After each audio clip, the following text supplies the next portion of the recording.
They are the galaxy's most elite fighting force. And as the battle against the Empire rages, the X-Wing pilots risk life and machine to protect the Rebel Alliance. Now they must go on a daring undercover mission as the crew of an Imperial warship.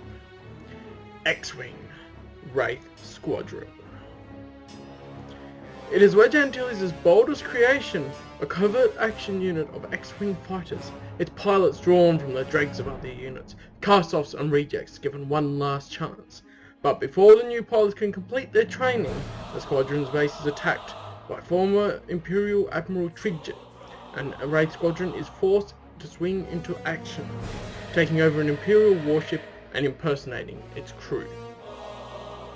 The mission: to gain vital intelligence about Tridget's secret weapons, to sabotage the Admiral's plans, and to lure him into an Alliance trap.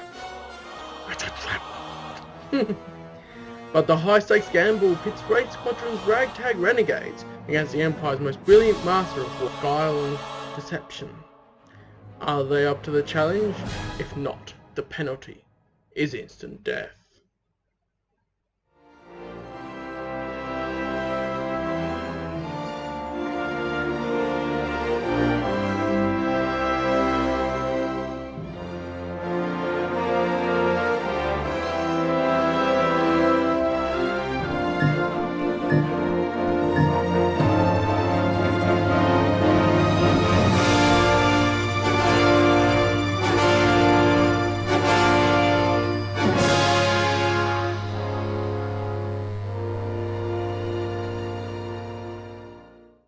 Hello there, I'm Callum and welcome back to the EU in Review, which seems like ages since I've done a video, but here I am back at it again. I wouldn't leave you guys hanging. I just had a lot going on in real life that I had to do with prioritizing over recording the YouTube videos and putting them up.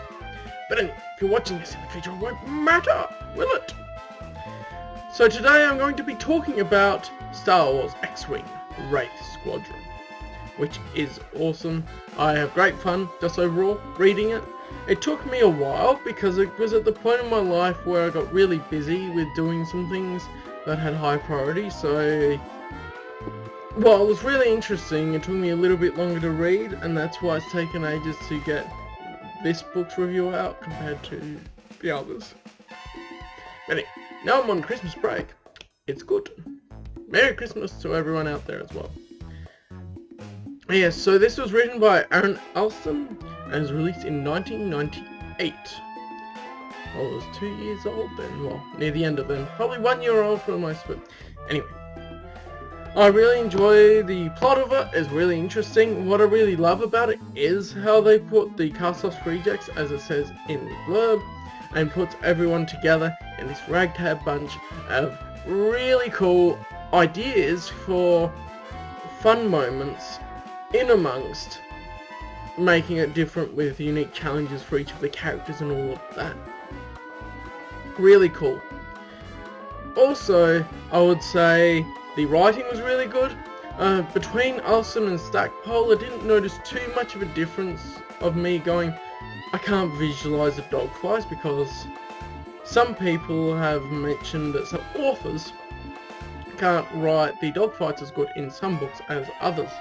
But both Allston, switching to Aaron Allston from Michael Stackpole in this series, was not too bad. I really enjoyed it, and also enjoyed all of the little jokes he put in here.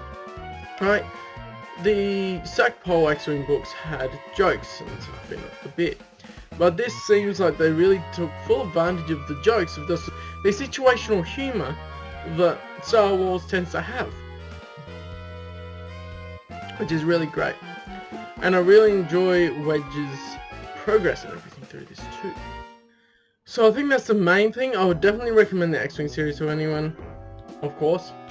I'm not as good at my spoiler-free section, but I like to mention it because then now is the spoilers! Woo! For anyone who worries about the spoilers, they can stop watching from about here, where I go through my notes as I read it. So, here we go. It's interesting how it does take off from the last novel, the Stackpole wrote, and they go in and it's a new Rogue Squadron, and Taiko Selchu is leading the new Wraith Squadron to replace the ones that quit after the last book, and all of that stuff. Hobby is in charge of Rogue Squadron while they did their flight over the parade thing. And I like how Wedge and Hobby have their rivalry going on, and how they have to try and one-up each other. It's really cool. It's interesting how Wedge just suddenly seems to come up with the idea for a new squadron from his experiences after it recaps the last book. And what is super interesting about his approach to Wraith Squadron here is that he wants a group of commandos that can be pilots, rather than a group of pilots that can also be commandos if need be. So it gives a different mindset approach to trying to create a different type of unit to be able to do missions. And I really like how Wedge and Leia have a pretty tight relationship too, which is shown just through the beginning segment of how she just looks at him and they understand each other really well because they've been together for so long. I wonder if Han had been out of the picture. Anyway, I really like how they explained the trench run defense that allowed them to evade a lot of TIEs during the attack on the first Death Star, and how that actually retroactively gives information about how they could actually pull off the mission in a more realistic way, compared to just going, oh yeah, they just didn't send out many TIEs, oh, they dodged them a bit, and the shields helped. And the part from Min Donis's perspective is really cool, to get some fighter action early on in the book without having to be Rogue Squadron. And also ties into later in Min's story and sets up for his story, because every single character, what I really like about this is every single character has their own plot line that the book follows. It's a little bit funky to try and remember all the details from everyone, but as you read it, it's good and you get that. I think Min Donis's squadron is Talon Squadron as well. It is brutal, especially how Talon 12 met her end by the canopy not opening when she ejected. And I mean, oh man, it's just Star Wars growing up, isn't it? It feels like it, because normal Star Wars in the movies wouldn't have that sort of stuff, but the canopy there, the canopy doesn't open and she ejects and anyway, brutal. Love the discussion about the new unit overall between Wedge and Akbar, because Akbar actually features more in this as well, with Wedge talking to him and saying, I have this idea for the new squadron and everything. It's pretty cool. And there's some fun banter, because Wedge takes a bet that he'll take the general position if the new squadron doesn't work out, because also connects back to the earlier X-Wing books of him not accepting the position of general, the promotion, so he can still do actual working in the field and flying an X-Wing and all that. And it also shows how much Akbar actually cares about people, and I think that's really good as well, because we want to know the Admiral cares for people and actually pays attention to how they're going, which is good. And a few weeks later we get a description of a Commander Crespin, and I thought of AC Crispin, which may be a reference, maybe not. I doubt it, but I'll take it. And I like how Wedge deals with him by reining in his emotions and using a logical, polite argument. And you know, it's from Wedge's perspective, so we see the internal thoughts of Wedge boiling, going, I want to get him. But then Wedge reins himself back and goes, oh, actually, this is how we're going to best resolve the situation and get him away. It shows character growth on his part, because also in the first book, in the first X-Wing book, he was very blunt and didn't really know how to word things properly, so I like how they show a bit of growth in that. And Wes Jansen is his second in command for when he's putting together Wraith Squadron. They have the placeholder named Grey Squadron first. And he jokes about an Ewok pilot. And I've heard about these jokes, but I haven't read it yet, so it's really cool to read a bit about this. and I am interested to see, and not in this book, but what happens later on with this joke to follow up. I like how Wedge wants to judge by his gut first, and Wes has the info. So what happens there is that Wes Jansen has all the information on the profiles of the people. Then Wedge just wants to go, once I interview them, what does my gut say, and what's my impressions of them, and would they be a good fit? Which I think is a really good way to have people working together. One person trusts the gut, one person got the information, and they talk about it afterwards. And I do really love how they don't just do the interviews for the ones that are successful, and how Aaron Allston actually writes in that there are some that were unsuitable and were sent away, and there were some different and unique reasons for that. And I really like a bunch of the ideas put into this for that. It gives a point of view on the Imperial side, which is cool, with Tridget. And Aaron Allston ties him in as previously serving Izan Izar, which is also quite interesting to connect back to the earlier X-Wing books, because you didn't have to do that. You could have had, oh, he serves Warlord Zing and that's it, but he ended up connecting it back to Izan Izar, which is really cool. Oh, this moment was great. You know how Wes joked about an Ewok before? Well, he says about a Gamorrean coming in, and Wes thinks he's joking, but he's not. Vought Sabine Ring. It's interesting how Vought Sabine Ring has a translator, which it makes sense, but you wouldn't always think that a Gamorrean would have to have a translator. Some species, you never know. Like, you know, we only see Gamorreans grunting in the movies a bit. I wasn't sure if they would have a vocal cord range that would be able to actually speak some basic in some ways, but apparently not, so he has a translator, which is cool. It's super interesting that he was the only success at an Imperial experiment to change Gamorrean biology from the norm. And I find that is one of the really interesting ideas that they bring in for a Vought Sabine Ring to be quite different from the normal Gamorreans, especially after reading Tales from Jabba's Palace. And the story about the Gamorrean Guard is hilarious, but obviously it's not too bright. And they tie the nickname Piggy, which Vought Sabine Ring says, oh, people call him Piggy, and I really like how they bring that back to Porkins' memory, and that's honouring the Jack Porkins from the original trilogy that died on the first Death Star run, which is cool. The simulator experience is really cool and interesting. There's a nice twist at the end of it for a bit of a lesson, because the way Wedge does it is he goes, oh, how many kills you got? Your wingmate got your number of kills, so it's a bit of a lesson in humility and always being aware of what's going on a bit and stuff, which is really cool, and I like it. And Runt, which is the nickname for Hohas Ekwesh, is really interesting as an alien, and he has basically got multiple personality disorder. But the really unique thing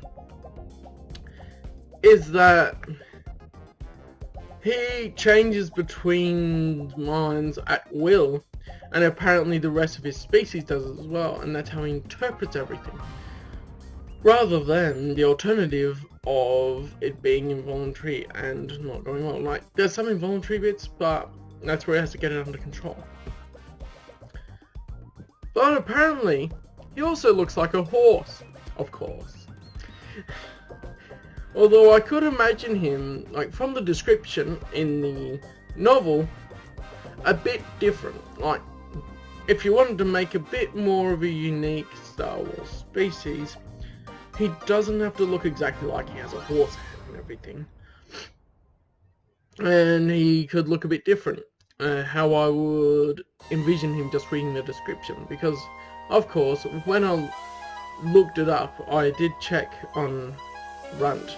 And he is actually the one that's the horse, apparently, from the imagery that has been online. But, yeah.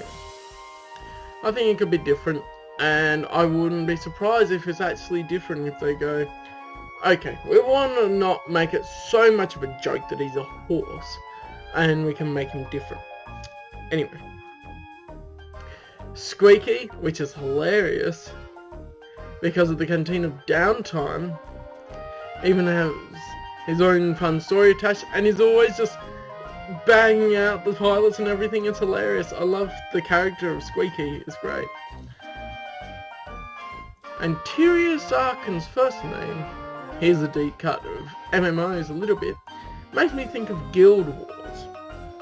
Now if you don't know, Guild Wars is an MMO that was by ArenaNet, The first one is still running and the second one is out now, I think.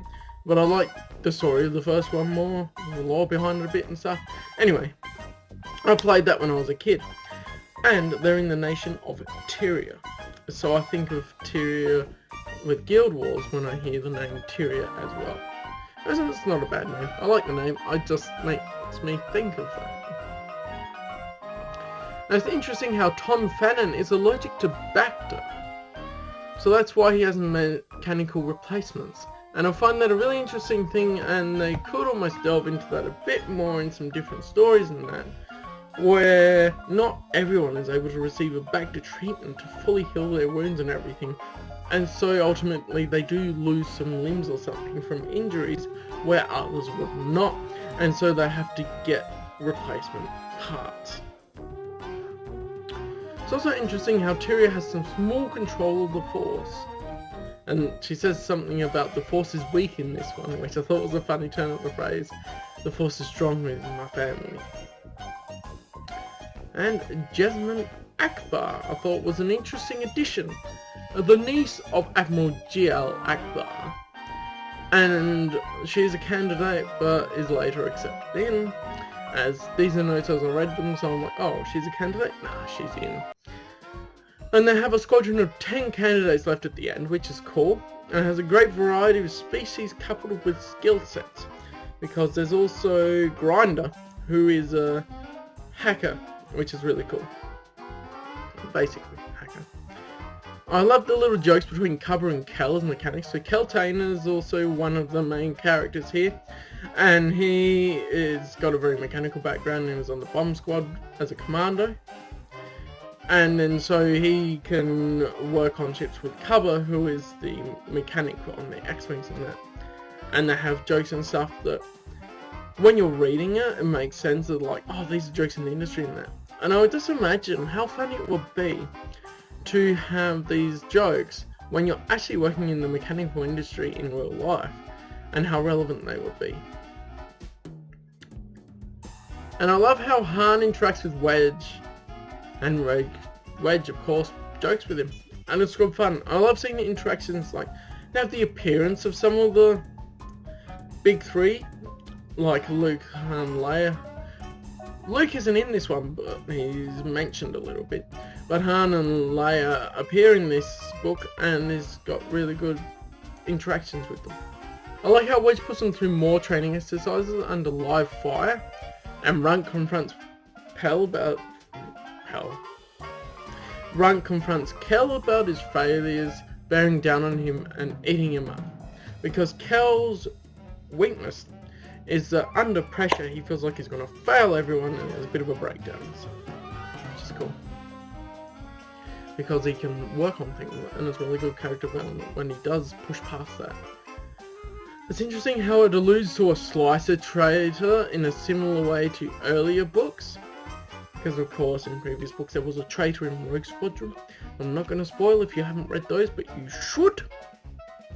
And it alludes to a slicer traitor, which of course is followed up later on. And I love how Tyria made Kel self-analyze and shut him down at the same time. Because I mean, apparently Tyria is really attractive, so Ton and Kel both trying to hit on her a little bit and whatever. And she just goes straight out going, do you actually love me? How many times a day do you think about me? How about your dreams? Do you dream about me? So that sort of thing. And makes himself analyze and goes, oh, interesting. There's a great competition between Wedge and Fallon Scan Skimmer. I really like that moment. And Tyria came up with a Wraith name, and the description of when she comes up with it is really good. You'll have to read it to find out though. I'm not going to tell you everything. What's the point of doing a review where I tell you everything and you don't have to read the book? No. I'm saying what stood out to me as I went through and all that good stuff. I don't know why I'm looking at the side sometimes. Different place. I'm always just keeping aware of my surroundings a bit. It's also really funny how they brought Squeaky on as a supplies officer.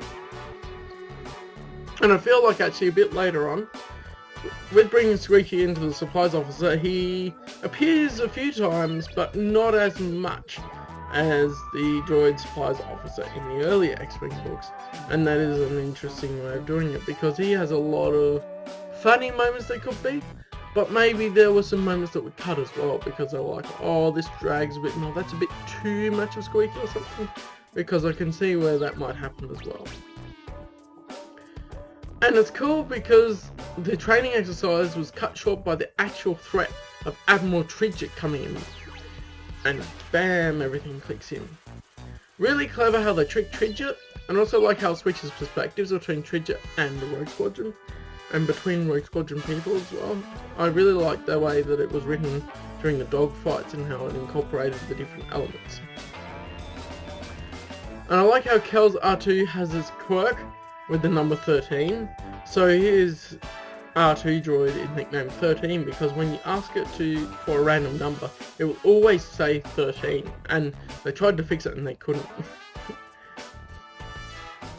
Really cool flying in the pig trough, and the rivalry between the squadrons is fun. And I love how Cal tricks Tridget into thinking the Falcon was there. So he goes, what's the transponder from the Millennium Falcon? Oh, send that to Tridget's forces. I'm going to divert them away to allow more people to escape, which is really cool. And then it's really funny when they taunt me Implacable at the end, which is Tridget's Star Destroyer. Also cool dogfighting with the rest of them while that's going on.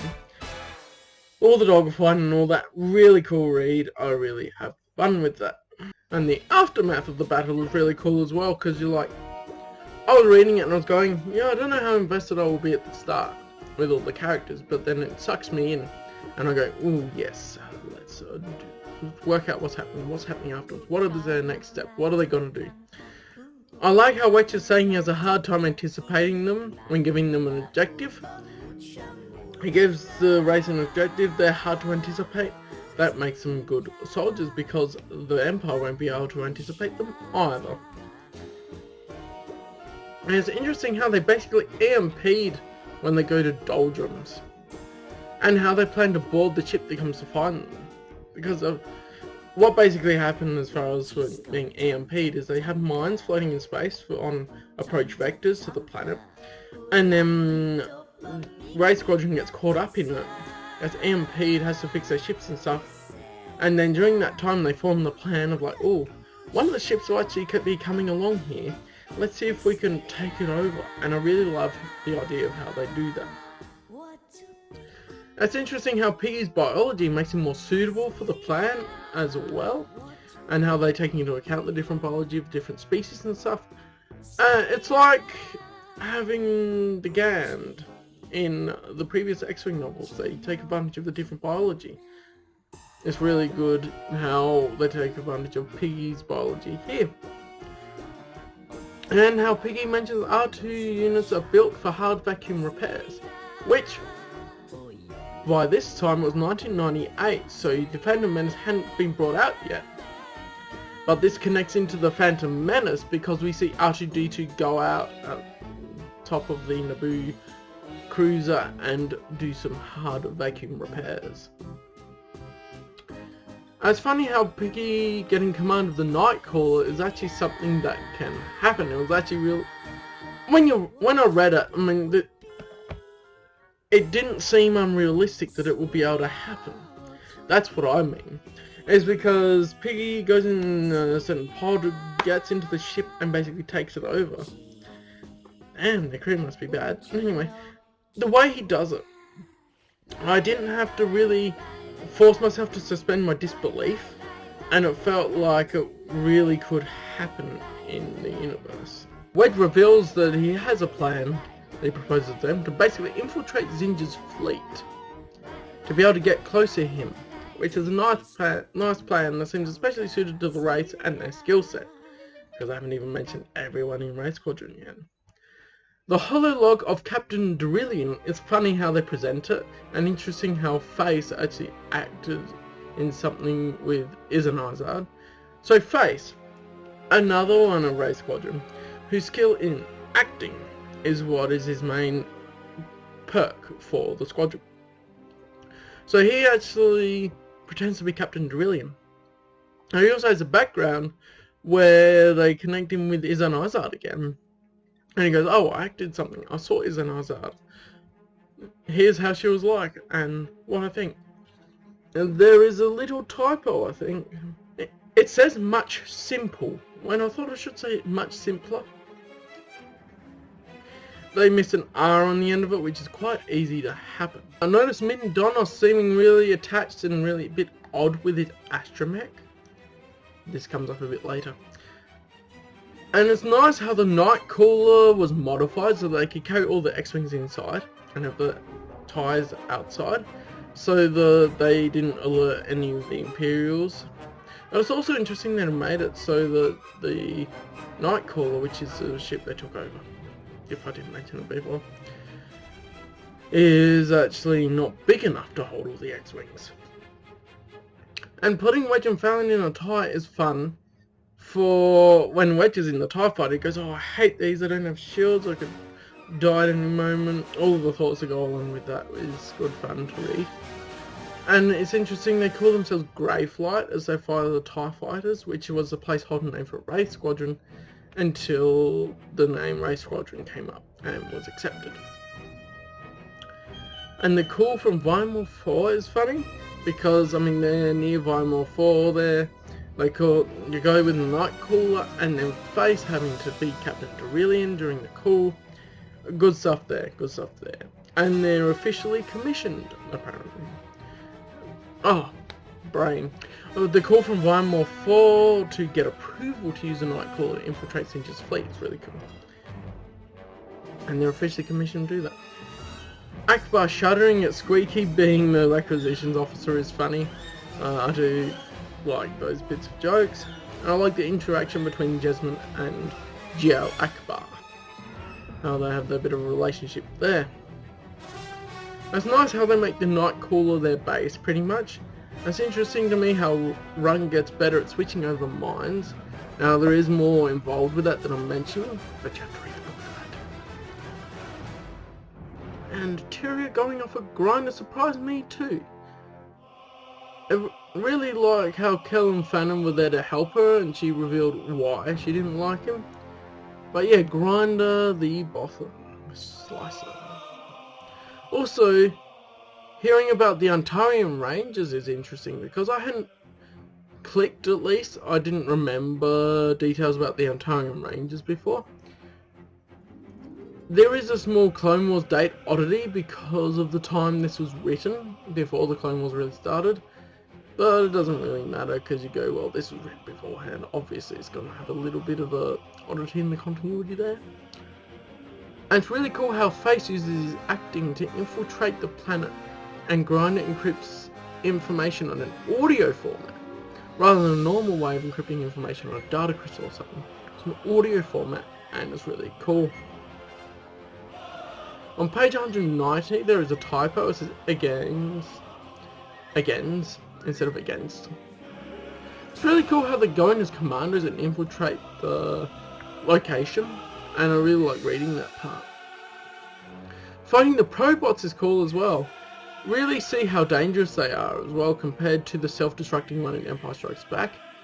And this extra dangerous Probot also connects to the classic Star Wars Marvel run, which has in one issue a really dangerous Probot that appears. Or that's in the Droids comics. Brain might slightly muddle. They're old Star Wars Marvel ones anyway. It connects in with that. Dragging the tires with the cargo skiff is actually pretty brilliant. I really like that part. I really like how Wedge brings a meeting ending with speculation for the reader to be able to think alongside the Wraith. So basically they have a point where Wedge goes, this is what we think's happening at the moment, this is our plan at the moment, and us as a reader can go, oh, that's where they're thinking, if we haven't followed along and caught what they were thinking at the same time, if we didn't think the same way. It's also interesting how it all connects together with Bin Ring biomedical product and Piggy's origin. I really like how they have the importance there with the experimentation and all that. Oh, I love this bit. Face's astromech is named Vape. But the best thing about Vape is he modified him to give him a cold beer. On a certain command. And that's great. I mean, whatever, the cold. Yeah, it'll just be cold beer. I'm trying to think of the substitute for beer in there, but it's just like, yeah, it's cold beer. Loman ale or something like that. Great to have a dogfight with all sorts of uglies with the pirates. And the pirates weren't tricked easily, so out come the uglies. All the mixed mash of different parts of Star Fox put together. And I love reading about uglies because they're so unique and interesting to me. And it's so tragic when Kel tries so hard and fails to save Jasmine. Oh no. This definitely put me through the ringer. This one. Really connects you to the characters, gives you time with the characters, and you feel emotion about it. Anyway, Jasmine dies. And seeing Wedge in angry mode, as I call it, and dealing with the pirates is great because he feels the grief of losing Jasmine and just goes ham at him. It's great. Adds to his internal emotions as well after Jasmine's death. And Min had a mental breakdown because his astromech was blown away as well. Cool part amongst the aftermath of Jasmine's death, I thought, but also really important for him. I think I noted it later about that more, but all of the aftermath I go, oh no.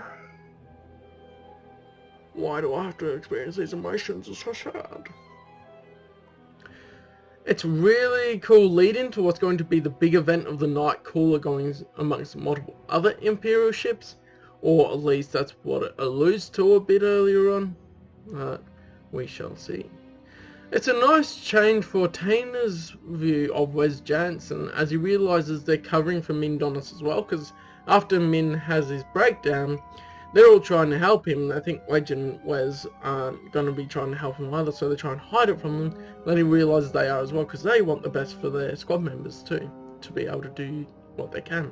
It's cool how they get Min into the simulator and break him out of his breakdown, like he's basically just zoning out all the time, just in this bad mental state where he pretty much just wants to die, by putting him into the simulator and replaying what happened to Talon Squad.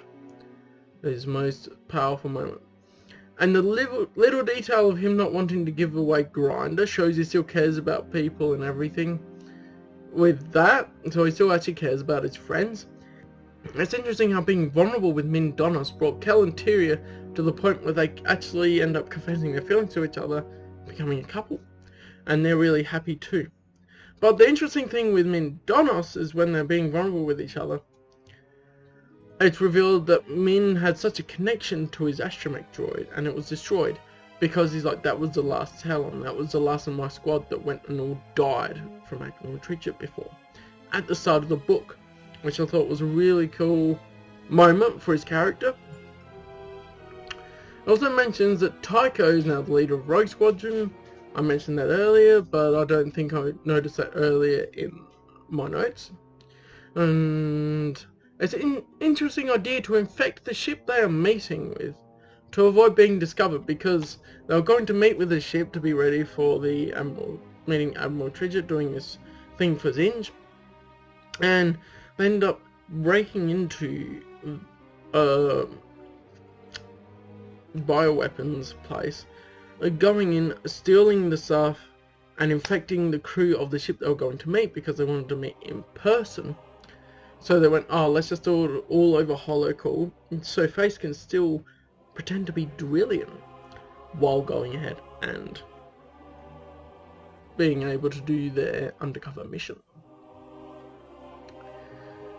And that's a mission to Storinal, to execute it.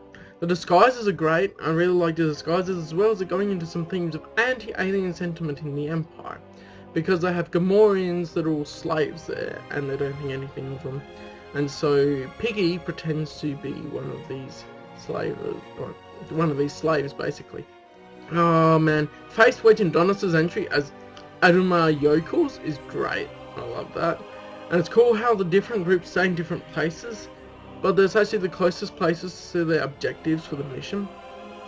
I like the disease names they go through, it's fun, and it makes a little note about different clothing before the Wraiths were born, which I thought was quite interesting, because that shows a different era when people wore different clothes, and then it went into more of the modern clothing for when the Wraiths are alive now. And fun jokes throughout, but the suggestion Phelan and Piggy are wed is super funny. I did have a good chuckle at that one. Also, the moment allows for us to get to know the two better from how they react to the joke. Because Piggy goes, yeah, let's go along with it. And Phelan is just horrified that he goes, no, I wouldn't want to be married to a Gamorrean. And he goes, well, are you that racist? Anyway. And that probably went on a tangent. Fallon sneaking to the tire hanger is cool, but oof on how the chapter ended with it falling off the roof. I thought they were going to kill her too there, but no, not at the moment. It's cool to see Grinder infiltrating and not just slicing, so he's infiltration and slicing, and he's not always on the backseat slicing. And Grinder nicking the dangerous insect was a bit sus during that mission. And then it's actually really cool to read them doing a smooth, successful commando operation, because they know you can do everything and all that, compared to if things went wrong straight off the bat. Well, apparently didn't take as many notes as I thought. It's interesting, but there's a bit of a relationship that seems to be between Fallon and Min as well, after everything.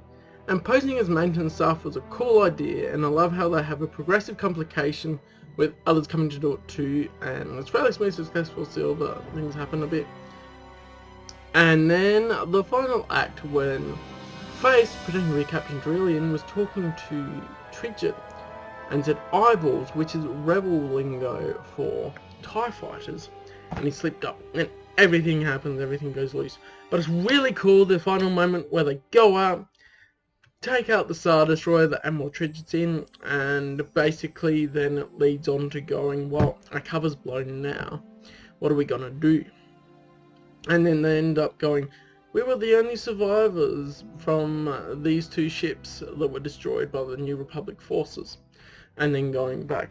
But it is really cool how also Tridget knew beforehand, he sort of caught onto the plan of the trap the New Republic was setting for them, and so he escapes because he managed to foretell what was going to happen to a point, and there was still a victory because they destroyed like 2 ships, I think it was, that were going to meet with Tridget.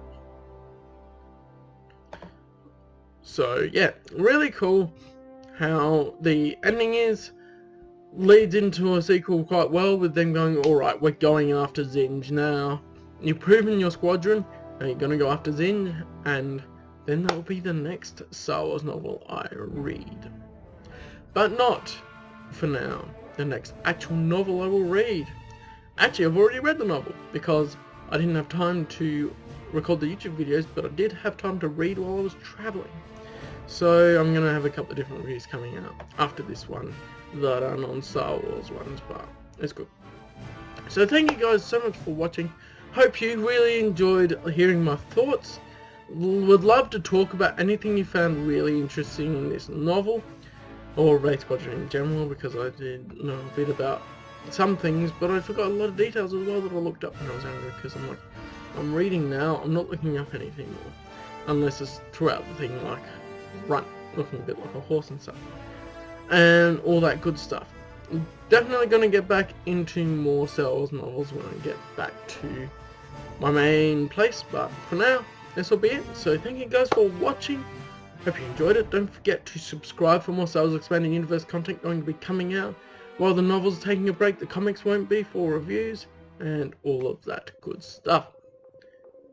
So I'll see you then, and have a Merry Christmas. Recording different setup, things might go. But anyway, thank you guys for watching. Merry Christmas and a Happy New Year. Hey Ray!